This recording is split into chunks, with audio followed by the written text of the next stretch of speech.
Hello friends, crazy for IAS में आपका स्वागत है। तो ये ऑल इन वन न्यूज़ है करंट अफेयर्स की 6 मई की। ऑल इन वन इसलिए क्योंकि अलग अलग सोर्सेज से इसको कंपाइल किया गया है। सारी मेजर वेबसाइट्स जो कि आईएएस प्रिपरेशन करवाती हैं और यूट्यूब पोर्टल्स, वहाँ से इनको कलेक्ट करके कंपाइल किया गया है। तो अगर आपको वीडियो अच्छा लगे तो प्लीज़ शेयर कीजिए, सब्सक्राइब कीजिए चैनल को और अपने फीडबैक देते रहिए। अब जो पहली न्यूज़ है वो है portal Garuda that was launched by DGCA यानी directorate general of civil aviation, जो कि मिनिस्ट्री ऑफ सिविल एविएशन के अंडर वर्क करता है। और गरुड़ जो है ये गवर्नमेंट ऑथराइजेशन है फॉर रिलीफ यूजिंग ड्रोन्स। तो ये गरुड़ पोर्टल क्या करेगा, स्टेट एंटिटीज़ जो हैं उनको एग्जेम्पशन ऑब्टेन करने में हेल्प करेगा सेंट्रल गवर्नमेंट से, ताकि वो ड्रोन्स का यूज़ कर सकें फॉर कोविड-19 पर्पस। याद रखना, गरुड़ किसके लिए है? ड्रोन्स का यूज़ अलाउ करने के लिए, ठीक है। उसमें इजीली आपको गवर्नमेंट ऑथराइजेशन मिल जाए।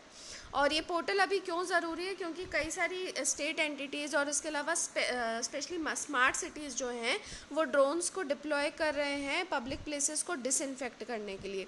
और स्टार्टअप्स खासकर इस टाइम पे बहुत ज़्यादा आ रहे हैं, जैसे कि एक एग्जांपल है गरुड़ा एरोस्पेस स्टार्टअप। इसमें कंफ्यूज नहीं होना, पोर्टल गरुड़ जो है वो डीजीसीए का है और गरुड़ एरोस्पेस है जो ये स्टार्टअप है। इन्होंने एक ड्रोन बनाया, करोना किलर, ओके। और इससे क्या कर रहे हैं, डिसइंफेक्ट कर रहे हैं बिल्डिंग्स को जिनकी हाइट 450 फीट है। और ऐसे स्टार्टअप्स अभी काफ़ी ज़्यादा ज़रूरी हैं, क्योंकि ये ना केवल हेल्प करेंगे in fighting the virus but will also help in reviving the growth of economy. तो इकोनॉमी भी ग्रो करेगी और वायरस से भी फाइट कर पाएंगे। तो इस तरीके के जो स्टार्टअप्स अभी सैनिटाइजर्स, मास्क और इस तरीके के इक्विपमेंट्स बना रहे हैं, उनकी काफ़ी ज़रूरत है अभी, ठीक है। सेकेंड इज ऑपरेशन समुद्र सेतु लॉन्च्ड बाय इंडियन नेवी। तो ये काय के लिए? याद रखना, समुद्र सेतु इंडियन नेवी का ऑपरेशन है उन इंडियंस को वापस लेकर आने के लिए, हुआ स्टैंडर्ड इन मालदीव्स, ठीक है। याद रखना, इंडियंस को मालदीव से वापस लाने के लिए समुद्र सेतु ऑपरेशन है, इंडियन नेवी का है। इसके लिए दो शिप्स जलश्वा और मगर को भेजा गया था पोर्ट ऑफ माले इन मालदीव्स पे। और आईएनएस जलश्वा जो है वो उसका पहले नाम था USS Trenton and it was bought from United states in 2006, ठीक है। यूएस से ली थी 2006 में। जलश्वा का मीनिंग संस्कृत में होता है हिप्पोपोटामस। और आईएनएस जलश्वा जो है ये एक एम्फीबियस वॉरशिप है। तो एम्फीबियस वॉरशिप होने का क्या मतलब है? व्हीकल होने का मतलब ये है कि it is employed on both land and support to ground forces, ठीक है। तो एम्फीबियस से मतलब उसका वो ग्राउंड पे भी हेल्प करती है और नेवी में भी वो रहती है, ठीक है। Now 3 schemes launched by Jharkhand to increase मनरेगा वर्किंग डेज। तो 3 स्कीम्स कौन कौन सी हैं इनको याद रखना। पहली है बिरसा हरित ग्राम योजना। तो इसमें fruit bearing plantations are to be planted on either sides of the roads. तो अभी इसको मनरेगा के अंडर कर रहे हैं और बाद में ये एस्टिमेट है कि जब फार्मर्स इसको यूज़ करेंगे तो उनको इससे काफ़ी ज़्यादा फ़ायदा मिलेगा, because these are fruit bearing plantations. तो ये लॉन्ग टर्म में भी हेल्प करेगी, ठीक है। बिरसा हरित ग्राम योजना, रोड के दोनों तरफ फ्रूट बेयरिंग प्लांट्स लगाएंगे। सेकंड है नीलांबर पीतांबर जल समृद्धि योजना। तो नाम से समझ में आ रहा है ये ग्राउंड वाटर इंक्रीज करने के लिए है। और इसका एक चीज़ याद रखना कि it will help in cultivation of waste land. तो वेस्ट लैंड को कल्टीवेट करके ग्राउंड वाटर का लेवल इंक्रीज करने में इसको यूज़ किया जाएगा। नेक्स्ट इज़ वीर शहीद पोटोहो हल विकास योजना। तो जो प्लेग्राउंड्स हैं पंचायत लेवल्स के, उनको कंस्ट्रक्ट किया जाएगा स्पोर्ट्स को प्रमोट करने के लिए और फिर जॉब्स को रिजर्व करने के लिए अंडर स्पोर्ट्स कोटा, ठीक है। तो एक स्पोर्ट्स रिलेटेड हो गई, एक नीलांबर पीतांबर जल समृद्धि ग्राउंड वाटर लेवल के लिए हो गई, और एक आपकी बिरसा हरित जो है वो प्लांटेशन फ्रूट बेयरिंग प्लांटेशंस के लिए, ठीक है। तो ये तीनों योजनाएं याद रखना किसकी हैं? झारखंड गवर्नमेंट की हैं। नाउ नीति आयोग लॉन्चेस नाना नानी अभियान। तो नीति आयोग ने प्राइमल फाउंडेशन के साथ मिलकर सुरक्षित दादी एंड नाना नानी अभियान लॉन्च किया है। और ये किस लिए है? To ensure wellbeing of the senior citizens, ठीक है। और इसमें जो मेन फोकस किया जा रहा है वो एस्पिरेशनल डिस्ट्रिक्ट्स पे किया जा रहा है। और इसकी वजह अब क्या है? तो देखो, इंडिया को टारगेट कर रहे हैं कि 2024-25 तक we have to make it a 5 trillion US dollar economy, ठीक है। तो इसके लिए इंडिया काफ़ी ज़्यादा मेहनत कर रहा है। Remember 5 trillion US dollar economy bye 2024-25। लेकिन जो क्वालिटी लाइफ सिटीजन्स की है वो ग्रोथ के अकॉर्डिंग कंसिस्टेंट नहीं है। ओके, तो केवल ग्रोथ नहीं चाहिए ना, क्वालिटी ऑफ लाइफ भी चाहिए, सस्टेनेबल होनी चाहिए चीज़। इसलिए यूएन ह्यूमन डेवलपमेंट इंडेक्स में भी अगर इंडिया की रैंक हम देखें तो काफ़ी पीछे 129th है। ठीक है, तो और ख़ासकर जो एस्पिरेशनल डिस्ट्रिक्ट्स हैं ये ट्रांसफॉर्मेशनल टाइप की हैं अभी, तो इसलिए इनके ऊपर ज़्यादा फोकस किया जा रहा है। और ये जो प्रोग्राम है एस्पिरेशनल डिस्ट्रिक्ट प्रोग्राम का, ये पीएम मोदी ने लॉन्च किया था। ये ऐसी डिस्ट्रिक्ट्स हैं जो कि पुअर सोशियो इकोनॉमिक फैक्टर से अफेक्टेड हैं, और इसके लिए याद रखना 115 डिस्ट्रिक्ट्स को आइडेंटिफाई किया गया था from 28 states under the programme. Now Nigah scheme to be launched by Himachal Pradesh government.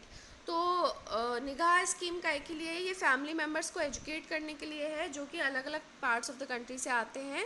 And it will deploy ASHA, anganwadi and health workers to create awareness about maintaining social distancing during home quarantine.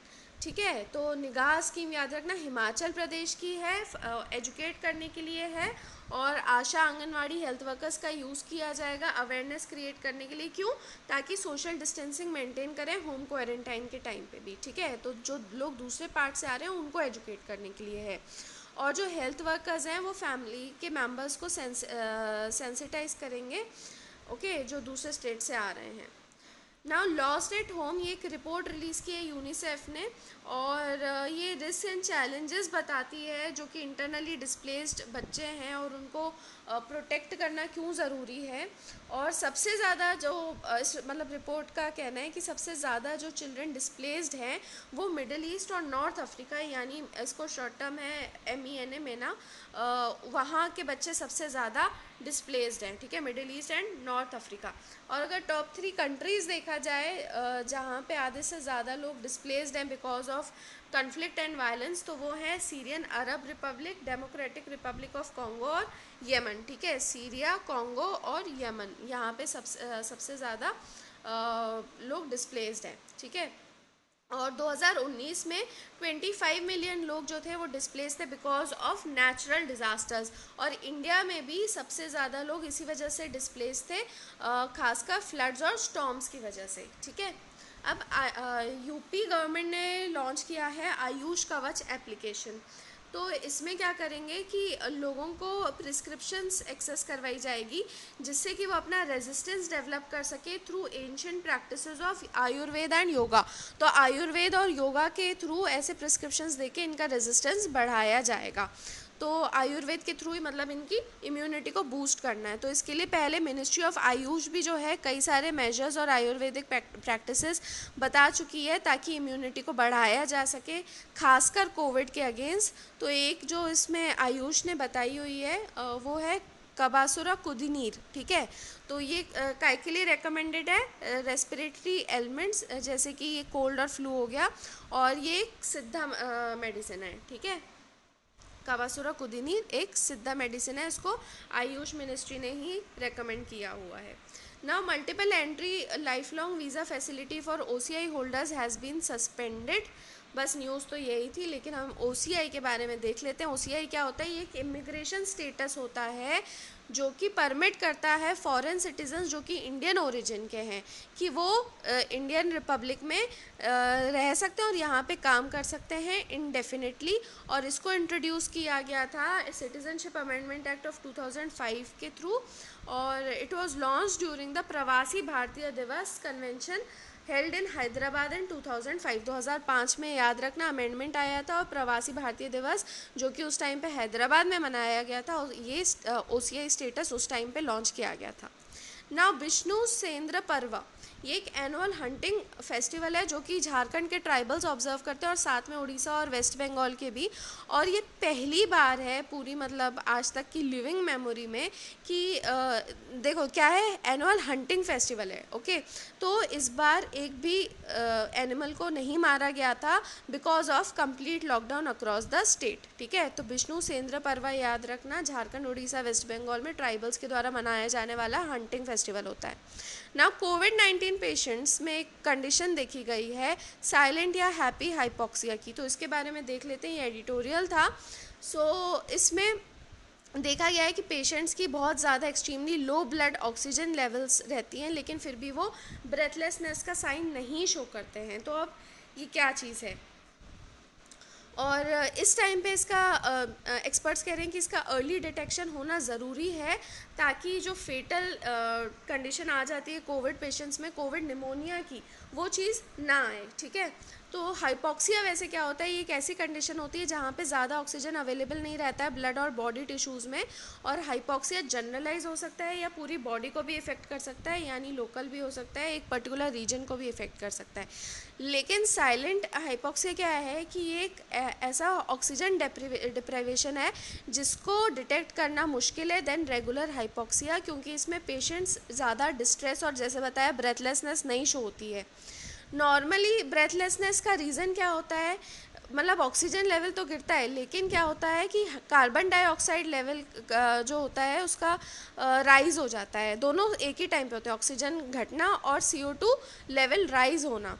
तो इसमें क्या होता है कि लंग्स जो होते हैं वो एफिशिएंटली CO2 को एक्सपेल नहीं कर पाते हैं। ठीक है, जिसकी वजह से ब्रेथलेसनेस होती है। लेकिन कोविड-19 में ये चीज़ क्यों नहीं दिख रही है?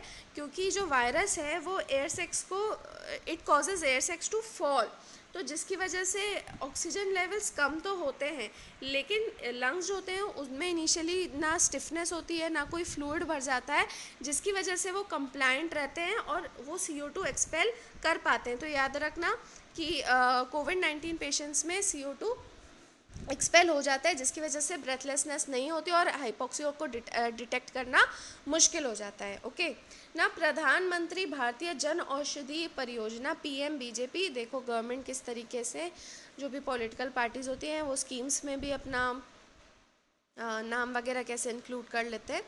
तो अब क्या न्यूज़ है कि जो प्रधानमंत्री भारतीय जन औषधि केंद्र हैं वो ऑर्डर एक्सेप्ट कर रहे हैं व्हाट्सएप और ईमेल पे, ताकि मेडिकल प्रोक्योरमेंट हो सके लॉकडाउन के टाइम पे भी, और पेशेंट्स को डोर स्टेप्स पे ही मेडिसिन डिलीवर की जा सके।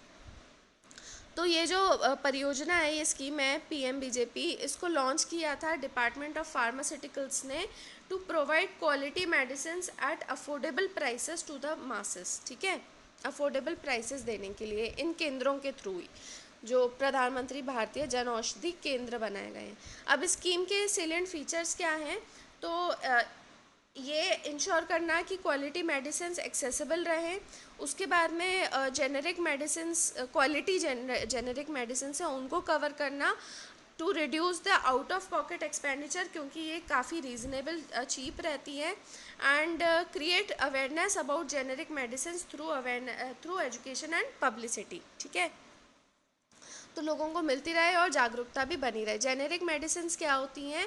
ये वो मेडिसिन होती हैं जिनमें उतना ही एक्टिव इंग्रेडिएंट होता है डोसेज फॉर्म में, जो कि एक ब्रांडेड मेडिसिन में होता है, और इसको जो एडमिनिस्टर भी किया जाता है वो भी उसी तरीके से किया जाता है जैसे एक ब्रांडेड मेडिसिन को किया जाता है। ठीक है, तो याद रखना एक्टिव इंग्रेडिएंट और डोज ऑफ एडमिनिस्ट्रेशन जो होता है वो बिल्कुल सेम रहता है ब्रांडेड मेडिसिन जैसा। अब जम्मू कश्मीर हाई कोर्ट ने एडमिनिस्ट्रेशन से कहा है कि आप फाइनल कॉल लीजिए on the continuation of the दरबार मूव। दरबार मूव क्या चीज़ है? ये एक 148 ईयर ओल्ड प्रैक्टिस है जहाँ पे जो गवर्नमेंट है वो फंक्शन करती आई है for 6 months each in the 2 Capitals of the state. तो श्रीनगर में जैसे समर्स में 6 महीने काम करती थी गवर्नमेंट, और फिर जम्मू में करती थी फॉर इन विंटर्स। ओके, और इसको स्टार्ट किया गया था by Ranbir Singh, who was the maharaja of Jammu Kashmir in late 19th century. अब इसमें दिक्कत क्या है कि हंड्रेड्स ऑफ ट्रक्स जो होते हैं उनको प्लाई किया जाता है 6 महीने में to carry furniture, office files, computers and other records, मतलब पूरा का पूरा एडमिनिस्ट्रेशन एक जगह से दूसरी जगह लेकर जाते हैं। लेकिन अब इसको अपोज क्यों कर रहे हैं? क्योंकि जो रीजनल पार्टीज़ हैं वो चाहती हैं कि इसको कंटिन्यू किया जाए ताकि एक इमोशनल इंटीग्रेशन बना रहे दो डाइवर्स लिंग्विस्टिक और कल्चरल रिलीजन्स में ऑफ जम्मू एंड कश्मीर। ठीक है, तो वो इंटीग्रेशन बना रहे हैं, इसलिए चाहते हैं कि इसको कंटिन्यू किया जाए। लेकिन अब क्रिटिसिज्म क्या है इसके कि एक तो बहुत ज़्यादा टाइम, एफर्ट और एनर्जी वेस्ट होता है on inefficient and unnecessary activity, उसके बाद में सिक्योरिटी फोर्सेस के लिए भी बहुत ज़्यादा मुश्किल होती है, तो इसकी वजह से एफिशिएंसी और लैक ऑफ गवर्नेंस होता है, मतलब उनका ध्यान पूरा इसी चीज़ के ट्रांसपोर्टेशन में जाता है।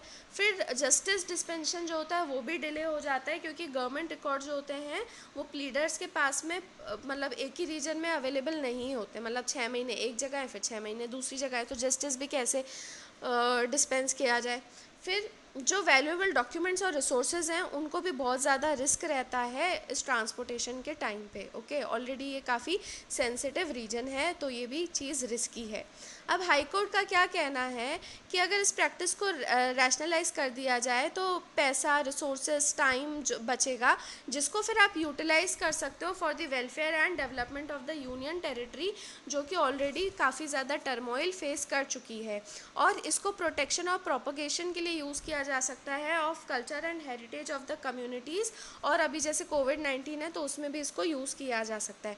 और इनका कहना ये है कि आप उस टाइम पे वेदर की एक्सट्रीमिटीज़ को कंसिडर करते थे कि बहुत ज़्यादा गर्मी है तो श्रीनगर जाओ, बहुत ठंड हो गई है तो जम्मू चले जाओ। तो आज की डेट में मॉडर्न वेदर कंट्रोल मैकेनिज़म्स जो हैं वो अवेलेबल हैं, और इसलिए जो मेन रीज़न और बेसिस था इस दरबार मूव का, उसका आज कोई वेट नहीं है, उसका कोई वेटेज नहीं है, जो मेन रीज़न था वो जा चुका है। Now suspension of MP let's scheme for 2 years, तो 2 साल के लिए इसको सस्पेंड किया गया एमपी लेट स्कीम, यानी member of parliament local area development scheme. इसमें क्या होता था कि हर एमपी को 5 करोड़ हर साल के दिए जाते थे, जिसमें वो वर्क सजेस्ट करते थे to the district collector, which can be taken up in his or her constituency. अपनी कॉन्स्टिट्यूएंसी के डिस्ट्रिक्ट कलेक्टर को मतलब ऐसा काम देते थे। ये एमपी लेट स्कीम इसलिए बनाई गई है। अब एक्सपर्ट्स का कहना है कि ये जो स्कीम है इसको 2 साल के लिए सस्पेंड करना तो ठीक है, लेकिन इसको कम्प्लीटली अबॉलिश कर देना चाहिए। क्यों? तो इसके यहाँ पे रीजंस डिस्कस किए हुए हैं। पहली बात तो सेपरेशन ऑफ पावर्स जो है वो चला जाता है, क्योंकि जो लेजिस्लेटर्स हैं उनको इनडायरेक्टली आपने एग्जीक्यूटिव फंक्शन दे दिया है, और ऐसी कोई अथॉरिटी नहीं रहेगी डिस्ट्रिक्ट में जो कि डिफाई कर सके the wishes of an MP. Okay, उसके बाद में कैग यानी कंट्रोलर एंड ऑडिटर जनरल के कुछ ऑब्जर्वेशंस रहे हैं कि जो फंड्स का यूटिलाइजेशन होता है वो 49 to 90% होता है ऑफ द अलॉटेड अमाउंट, और जो काम दिया जाता है स्कीम में वो एक्चुअली में उसको एसेट क्रिएशन तक लिमिटेड रखना था, लेकिन अभी ये पता चला है कि 78% of the works were for improvement of the existing assets. मतलब नए एसेट तो नहीं बनाए जा रहे थे, बल्कि 78% फंड उसी में लगाए जा रहे थे उसको इम्प्रूव करने में, जो कि ऑलरेडी एग्जिस्ट करते हैं ऐसे एसेट्स। ठीक है, उसके बाद में फिर जितना कॉन्ट्रैक्टर कह रहा था कि मटेरियल यूज़ किया जाए उससे कम यूज़ किया जा रहा था, जिसकी वजह से एक्सेस पेमेंट्स हो रही थी और काम भी जो था वो सब स्टैंडर्ड लेवल पे हो रहा था। और ये जो एक्सपेंडिचर होता है इसकी कोई अकाउंटेबिलिटी भी नहीं होती है। फिर जो वर्क इशू किया जाता है उसमें भी देर होती है, और प्रॉपर एसेट्स का रजिस्टर भी मेंटेन नहीं किया जाता है। ये सारे कैग के ऑब्जर्वेशंस थे। ओके, और third thing is there are gaps in utilization. तो बहुत ज़्यादा वेरिएशंस है अलग अलग कॉन्स्टिट्यूएंसीज़ में। तो ये इंडिया स्पेंड में एक रिपोर्ट आई थी जिसमें पता चला था कि 542 लोकसभा मेंबर्स में से 298 मेंबर्स जो हैं उन्होंने एक पैसा भी खर्च नहीं किया है, जो 5 करोड़ रुपए उनको एनुअली हर साल दिए जाते हैं। तो अगर देखा जाए एक साल में तो केवल 16% जो मनी है अलॉट किया जाता है उसका केवल 16% यूज़ किया जाता है by all the MPs put together. Okay, और फंड्स जो हैं they are utilized for appeasement of opinion makers and favourite contractors. तो अपनी काम के लिए अपीज़ करने के लिए इन लोग यूज़ करते हैं फंड्स को। फिर कॉन्स्टिट्यूशनल वैलिडिटी जो है एमपी लेट स्कीम की उसको चैलेंज किया गया था सुप्रीम कोर्ट में 1999 में। तो सुप्रीम कोर्ट ने इसको कॉन्स्टिट्यूशनल उस टाइम पे होल्ड किया था, लेकिन ये पॉइंट आउट किया जाता है कि उन्होंने बिल्कुल भी इस चीज़ का असेसमेंट नहीं किया था कि फील्ड में एक्चुअली में सिचुएशन क्या है, तो बिना असेस के उसको कॉन्स्टिट्यूशनल अनाउंस कर दिया था। और जो ऑडिट रिपोर्ट्स भी जो हैं जो कि साफ दिखाती हैं कि ग्रॉस इरेगुलरिटीज़ और इन्फॉर्मिटीज़ हैं इम्प्लीमेंटेशन में, उनको भी एज एन एविडेंस कंसिडर नहीं किया गया था। तो अब इस एडिटोरियल का कहना है कि ये कायदे से पब्लिक इंटरेस्ट में होगा कि इसको, इस स्कीम को कम्प्लीटली अबॉलिश कर दिया जाए और जो पैसा बचता है, जो फंड है, उसको हेल्थ और एजुकेशन में और एम्प्लॉयमेंट जनरेट करने में यूज़ किया जाए। Okay, so that was all from the news of 6 में। आई होप आपको ये अच्छा लगा होगा। तो प्लीज़ शेयर करते रहिए and thanks for watching, keep learning, stay crazy, have a nice day.